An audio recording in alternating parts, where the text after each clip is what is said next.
Assalamualaikum warahmatullahi wabarakatuh. Apa kabar? Kembali berjumpa dengan saya Hirsman Arif dari Forum News Network.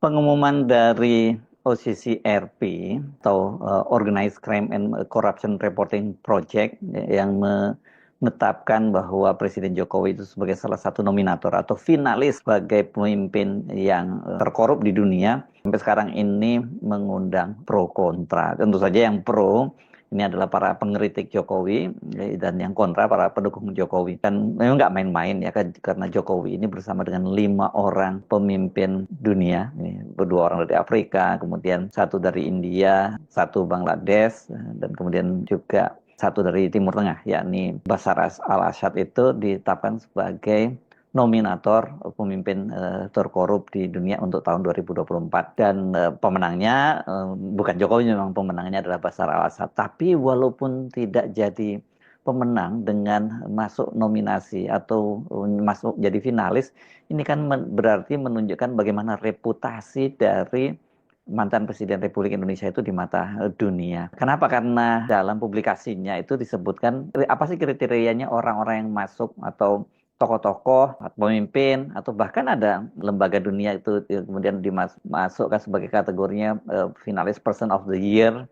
Itu seperti dikatakan oleh salah satu pendirinya atau co-founder dari OCCRP, yakni Drew Sullivan, itu mereka ini adalah pemerintah yang korup, ini melanggar HAM, memanipulasi pemilu, menjarah sumber daya alam, dan pada akhirnya menciptakan konflik akibat ketidakstabilan yang melekat kepada diri mereka. Satu-satunya masa depan mereka itu adalah keruntuhan yang kejam dan revolusi berdarah-darah. Itu kata Drew Sullivan. Ngeri ya, dan ini memang kalau kita lihat apa yang terjadi setidaknya di Suriah, kan Bashar al-Assad baru saja terusir dari negaranya, dan kemudian dia melarikan diri ke Rusia setelah dia digulingkan oleh para pemberontak di Suriah.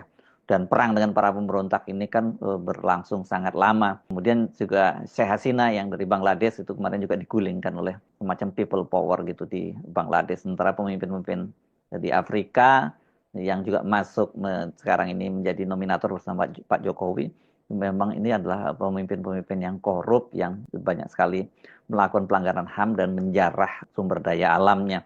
Nah, di Indonesia apakah hal yang sama juga dilakukan oleh Pak Jokowi? Pak Jokowi sendiri membantah dengan tegas. Bahkan dia menyatakan ini semacam fitnah dan framing jahat. Seperti biasa Pak Jokowi minta agar ini dibuktikan. Begitu juga dengan Projo ya. Projo sama dengan Pak Jokowi menilai bahwa ini katanya adalah framing jahat, dan sebaiknya ya para penegak hukum membuktikan kalau ada korupsi, apa yang korupsi yang dilakukan oleh Pak Jokowi. Nah, yang menarik ini soal dibuktikan itu. Karena PDIP melalui politisinya Guntur Romli itu justru menyatakan bahwa publikasi dari OCCRP ini harusnya menjadi petunjuk buat lembaga-lembaga penegak hukum, itu apakah KPK, kemudian Kejaksaan Agung, dan Polri maksud saya, untuk menggunakan ini sebagai bahan penyidikan yang seperti bahkan ditantang oleh Pak Jokowi dan juga para pendukungnya untuk membuktikan itu. Sebenarnya kan banyak laporan yang masuk ya, terutama di KPK, laporan-laporan terhadap Jokowi dan keluarganya ini. Saya kira yang sampai sekarang masih ditunggu-tunggu oleh publik itu adalah kapan KPK itu memeriksa Gibran dan Kaisang ini berdasarkan laporan dari Ubelia Badrun, ini seorang aktivis yang sekarang menjadi dosen di Universitas Negeri Jakarta. Petunjuk-petunjuk awal yang disampaikan oleh Ubelia Badrun itu ya sebenarnya tinggal ditindaklanjuti, karena data-datanya juga sebenarnya sangat mudah tersedia. Ini kan berkaitan dengan dugaan adanya gratifikasi atau bahkan tindak pidana pencucian uang dari sebuah korporasi besar yang kemudian melalui anak eksekutifnya itu membuat proyek patungan dengan putra-putra Pak Jokowi. Begitu juga halnya kalau soal Pak Jokowi, saya kira ini laporannya juga banyak yang masuk. Tapi apakah KPK kemudian berani menindaklanjutinya? Nah, coba saya ajak Anda untuk menyimak ini analisis dan penjelasan sekaligus dari Said Didu. Ini sekarang ini adalah tokoh perlawanan nomor 1 ini di Indonesia, ini berkaitan dengan proyek-proyek yang itu juga merupakan warisan dari Jokowi. Misalnya Pantai Indah Kapuk, kemudian juga Rempang ini di Batam.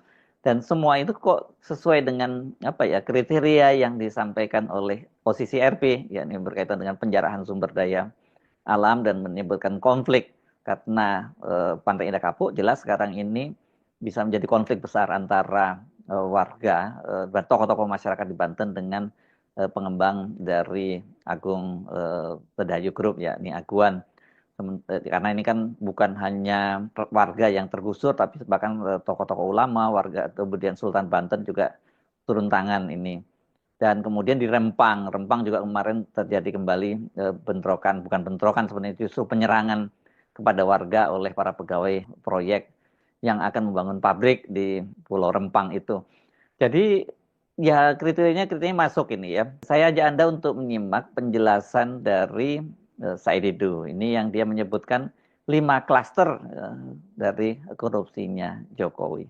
Itu kita sekarang membantu rakyat untuk mengetahui apakah betul Presiden Jokowi melakukan korupsi seperti yang dituduhkan tersebut. Saya ingin mencoba merangkum kalau Jokowi memang melakukan korupsi, dibilang mana, sektor mana atau klaster mana terjadi korupsi. Saya mencoba membagi 5 klaster modus korupsi yang dilakukan oleh mantan Presiden Joko Widodo. Klaster pertama adalah klaster korupsi yang ditujukan untuk mendapatkan kekuasaan dan melanggengkan dinasti. Ini banyak contoh yang terjadi tentang hal ini. Masih ingat dulu kasus tentang ditutupnya kasus pelanggaran dan pelanggaran hutan, kemudian 3,3 juta hektar sawit itu hilang begitu saja. Nah, itu saya punya keyakinan bahwa ini ada kaitan dengan untuk melanggengkan kekuasaan, sehingga perlu untuk meredam kasus-kasus besar dan bisa terjadi negosiasi di balik pintu. Yang kedua, klaster kedua adalah itu menjarakan lawan-lawan politik. Itu klaster korupsi kedua. Kita masih ingat bagaimana kasus-kasus menteri-menteri yang terlibat tahu-tahu dihilangkan begitu saja, dan itu sudah diperiksa tapi tidak dilanjutkan. Itu adalah istilahnya korupsi sprindik. Masih ingat kasus impor garam, minyak goreng, HPH, kemudian kasus BTS dan berbagai kasus lain yang menguap begitu saja. Dan masih ingat kasus penggantian Ketua Umum Partai Golkar yang karena isu semua bahwa itu ada 11 sprindik. Itu korupsi klaster kedua. Korupsi klaster ketiga adalah ini ambisi pribadi. Ada 2 subklaster di sini. Klaster pertama adalah ingin punya legacy. Seakan-akan presiden berhasil tapi merugikan rakyat. Contohnya membangun kereta api cepat, membangun infrastruktur yang sangat mahal yang menyebabkan BUMN bangkrut, rakyat melalui kerugian, membangun IKN, dan membangun bandara-bandara yang tidak sama sekali dibutuhkan demi ambisi pribadi Jokowi. Ambisi pribadi kedua adalah terkait dengan keluarga. Masih ingat kita terkait dengan kasus penyelundupan nikel yang disebutkan oleh almarhum Faisal Basri melibatkan Airlangga Hartarto dan Bobi Nasution. Kemudian kasus Blok Medan dengan berbagai kasus. Yang keempat adalah klaster penggunaan uang negara untuk menyogok rakyat. Utang BUMN, utang negara sangat naik karena betul-betul digunakan untuk membuat bansos pencitraan yang sangat banyak. Yang dilakukan itu dalam rangka menyogok rakyat. Itu klaster keempat. Klaster kelima yang terakhir adalah klaster korupsi dengan menyogok oligarki. Oligarki kita tahu bahwa ini betul-betul menjadi penyokong utama kekuasaan Jokowi dan dinasti Jokowi selama 10 tahun. Mereka lah yang mendapatkan fasilitas di berbagai tempat, di pertambangan, di perkebunan, di macam-macam. Nah, untuk melanggengkan kekuasaan Presiden Jokowi. Nah, ini puncaknya terjadi adalah oligarki adalah pemberian PSN di berbagai tempat dan fasilitas-fasilitas lain. Sangat jelas bahwa itu merugikan negara, merugikan rakyat. Anda bayangkan contoh kasus PIK 2, rakyat dipaksa dengan status